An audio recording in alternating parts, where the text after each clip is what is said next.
Saudara-saudari yang terkasih, jumpa lagi dalam renungan mingguan hari ini. Minggu tanggal 17 Januari 2021, hari Minggu biasa yang kedua. Bersama saya Romo Thomas Suratno SC dari Paroki Cilandak, Jakarta Selatan, mendengar dan merenungkan sabda Tuhan, yakni firman Tuhan yang tersurat di dalam Injil Yohanes, bab atau pasal 1, ayat 35 sampai dengan ayat 42.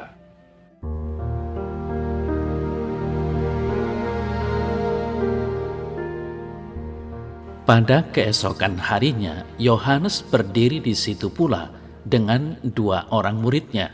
Dan ketika ia melihat Yesus lewat, ia berkata, "Lihatlah, anak domba Allah." Kedua murid itu mendengar apa yang dikatakannya itu, lalu mereka pergi mengikut Yesus. Tetapi Yesus menoleh ke belakang. Ia melihat bahwa mereka mengikut Dia, lalu berkata kepada mereka, "Apakah yang kamu cari?" Kata mereka kepadanya, "Rabi," artinya guru, "di manakah engkau tinggal?" Ia berkata kepada mereka, "Marilah dan kamu akan melihatnya." Mereka pun datang dan melihat di mana ia tinggal, dan hari itu mereka tinggal bersama-sama dengan dia. Waktu itu kira-kira pukul 4. Salah seorang dari keduanya yang mendengar perkataan Yohanes lalu mengikut Yesus adalah Andreas, saudara Simon Petrus. Andreas mula-mula bertemu dengan Simon, saudaranya, dan ia berkata kepadanya, "Kami telah menemukan Mesias," artinya Kristus. Ia membawanya kepada Yesus. Yesus memandang dia dan berkata, "Engkau Simon, anak Yohanes, engkau akan dinamakan Kefas," artinya Petrus.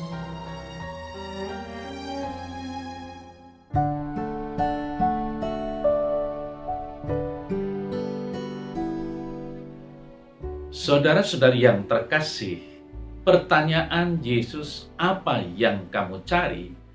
sebuah pertanyaan yang bagus untuk berefleksi, baik untuk diri sendiri maupun bagi orang lain. Ketika kita bertemu dengan seorang sahabat, lalu bertanya, "Hei sobat, apa yang engkau cari di dunia ini?" Bisa jadi ia menjawab, "Kalau dulu saya mencari duit dan harta kekayaan, sekarang saya mencari Tuhan dan melayaninya." Tentu ini sebuah jawaban yang bagus. Namun demikian, kita juga tahu bahwa banyak orang di kepalanya hanya duit dan lupa Tuhan. Maka hari Minggu pun bukan hari Tuhan, tetapi hari mencari duit.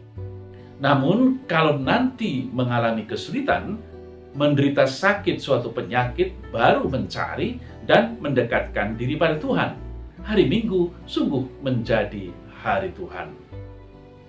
Saudara-saudari yang terkasih, pada hari ini Yohanes Pembaptis sedang bersama-sama dengan Yohanes dan Andreas, murid-muridnya.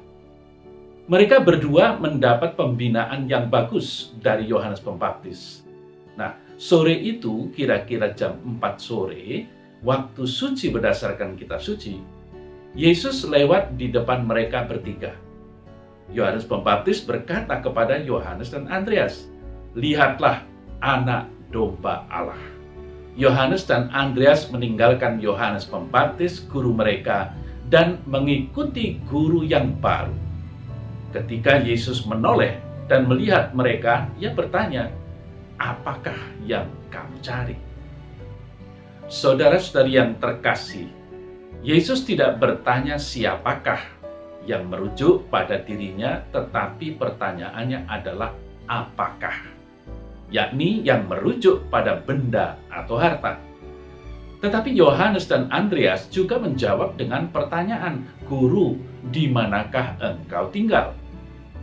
Yesus juga tidak menjawab di sini atau di sana, tetapi ia justru mengajak, "Mari dan lihatlah."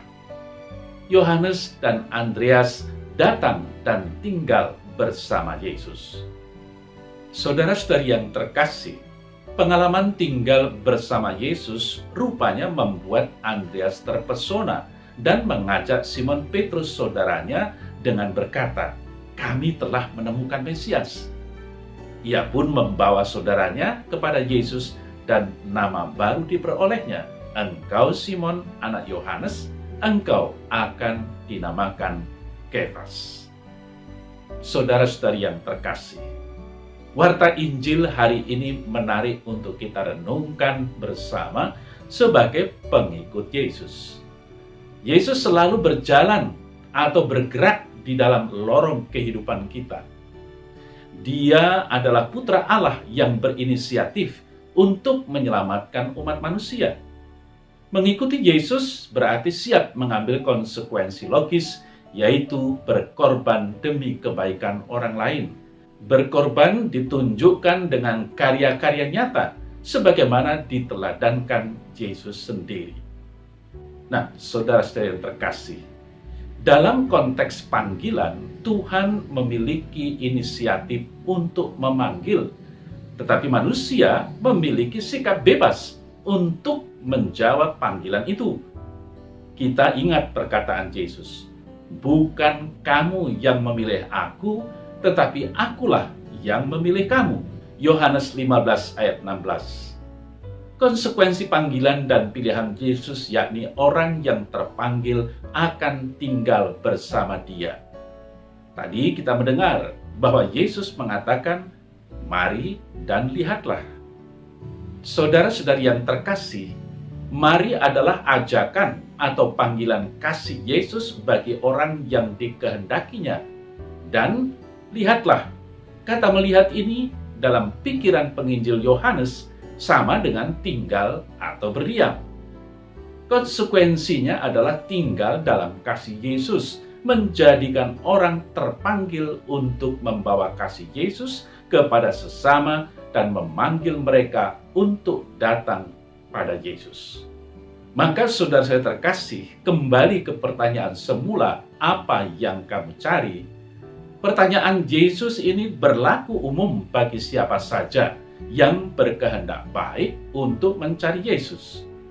Semua orang diarahkan pada satu fokus penting, yaitu tinggal bersama Yesus atau tinggal di dalam kasih Yesus. Saudara saya terkasih, pertanyaan lain yang muncul adalah apa yang harus kita perbuat? Yohanes dalam suratnya yang pertama, bab 3 ayat 7 sampai dengan 10, yang merupakan bacaan pertama dalam perayaan Ekaristi hari ini, memberi rumusan-rumusan tertentu yang patut kita renungkan. Kita diajak untuk berjalan dalam kebenaran bersama Yesus, bukan dalam kesesatan bersama iblis. Orang yang hidup bersama Tuhan akan selalu berbuat yang benar. Mengapa? Karena ia lahir dari Allah. Orang yang lahir dari Allah dimampukan untuk tidak berbuat dosa, karena benih ilahi tetap ada di dalam dirinya. Sebaliknya, orang yang tidak lahir dari Allah, ia akan hidup bersama iblis dalam dosa dan tidak membuat kebenaran. Saudara-saudari yang terkasih, dosa selalu diperlawankan dengan kasih Tuhan. Dosa juga merupakan suatu kenyataan di dalam dunia dan dalam pribadi manusia. Dari perkataan Yohanes, dosa tidak berdaya di hadapan orang yang sudah menerima Tuhan. Ketika menerima sakramen pembaptisan, orang yang sudah mati karena dosa memiliki hidup baru karena Kristus. Benih ilahi ada di dalam diri setiap orang yang percaya kepada Tuhan. Saudara-saudari yang terkasih, sabda Tuhan membantu kita berpikir tentang kasih Tuhan. Ia yang punya inisiatif untuk memanggil dan memilih kita sebagai abdi-abdinya. Apakah kita pernah menyadari panggilan sebagai sebuah anugerah? Anugerah yang memiliki benih ilahi di dalam dirinya. Saudara-saudara yang terkasih, mungkin dalam benak kedua murid Yohanes Pembaptis masih penuh dengan tanda tanya. Siapakah Yesus yang sedemikian besar yang dirujuk oleh guru mereka itu? Suatu saat di mana Yesus menoleh dan menyapa, "Apa yang kamu cari?" Pertanyaan ini sederhana, wajar, tapi penuh perhatian. Boleh jadi mereka agak bingung tiba-tiba disapa demikian oleh orang yang sedemikian ditinggikan oleh guru mereka sendiri tadi. Jawab mereka lugu, "Guru, di manakah engkau tinggal?" Mereka tidak mengharapkan langsung diterima. Hanya sekedar mengungkapkan rasa ingin tahu. Tapi Yesus menanggapi. Ia mengajak mereka melihat sendiri. Mereka dibiarkan menemukan yang mereka cari.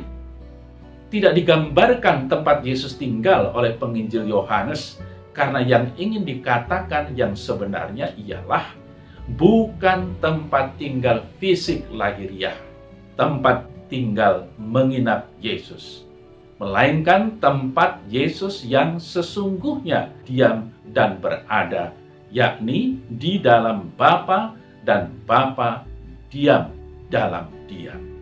Saudara saya terkasih, sadarilah bahwa para pengikut Yesus pun akan diam di situ kalau ia tinggal dalam Yesus dan Yesus tinggal dalam dia.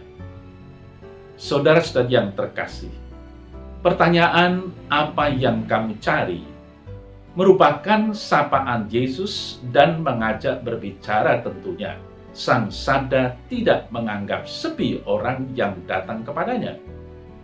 Inti kehidupan batin boleh jadi dapat dirumuskan dalam satu kata, yakni mencari yang abadi, tetapi yang ada di tengah-tengah kemanusiaan.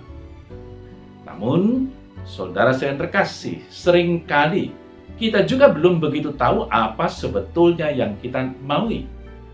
Dia akan membantu kita menemukan dirinya.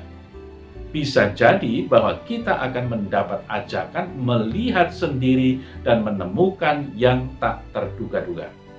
Seperti kedua murid tadi juga sedang menemukannya tanpa mereka sadari. Saudara-saudari yang terkasih, dalam warta Injil Yohanes hari ini, sosok Yesus itu ditampilkan dengan 3 gelar, yakni Anak Domba Allah, Guru, dan kemudian Mesias. Sebutan pertama adalah Anak Domba Allah, mengingatkan pada anak domba yang dikorbankan orang Israel pada malam sebelum meninggalkan negeri Mesir, Keluaran 12, yang kemudian diperingati tiap tahun pada malam Paskah orang Yahudi. Kemudian di kalangan para pengikut Yesus yang pertama berkembang kesadaran bahwa dia itu juga korban yang diterima baik oleh Allah dalam baitnya. Selain itu, kehidupan Yesus juga dipandang sebagai sosok hamba Allah, sebagaimana terungkap dalam Yesaya 53 ayat 7. Hamba ini seperti anak domba yang dibawa ke tempat penyembelihan. Lalu sebutan yang kedua, saudara saya terkasih, secara spontan diucapkan oleh kedua murid Yohanes Pembaptis, yakni Rabi atau Guru, panggilan bagi ulama yang amat dihargai. Lebih dari itu, Yesus dapat memperkenalkan siapa Allah itu dengan cara yang baru. Ia akan mengajar agar orang berani memanggilnya sebagai Bapa, dan orang akan menemukan diri sebagai yang diperhatikan, yang dilindungi. Saudara-saudari yang terkasih, sebutan yang ketiga adalah Mesias. Bagi orang Yahudi pada zaman itu, Mesias yang terurapi ialah tokoh yang kedatangannya telah lama dinanti-nantikan.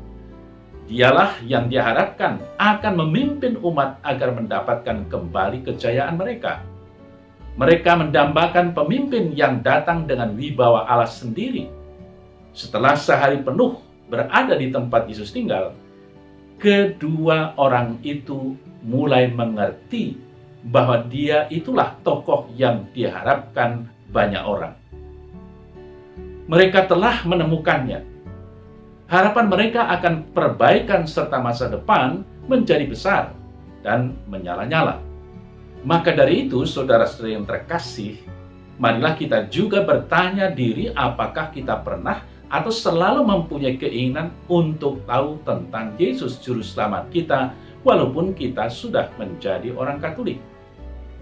Apakah dalam hidup dan hati kita selalu mencari Yesus? Dan seperti apakah Yesus itu menurut pengenalan rohani kita dan yang kita imani sampai sekarang?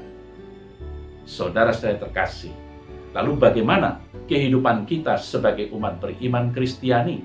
Apakah kita selalu tetap kerasan tinggal dan merasa nyaman serta aman di dalam Yesus?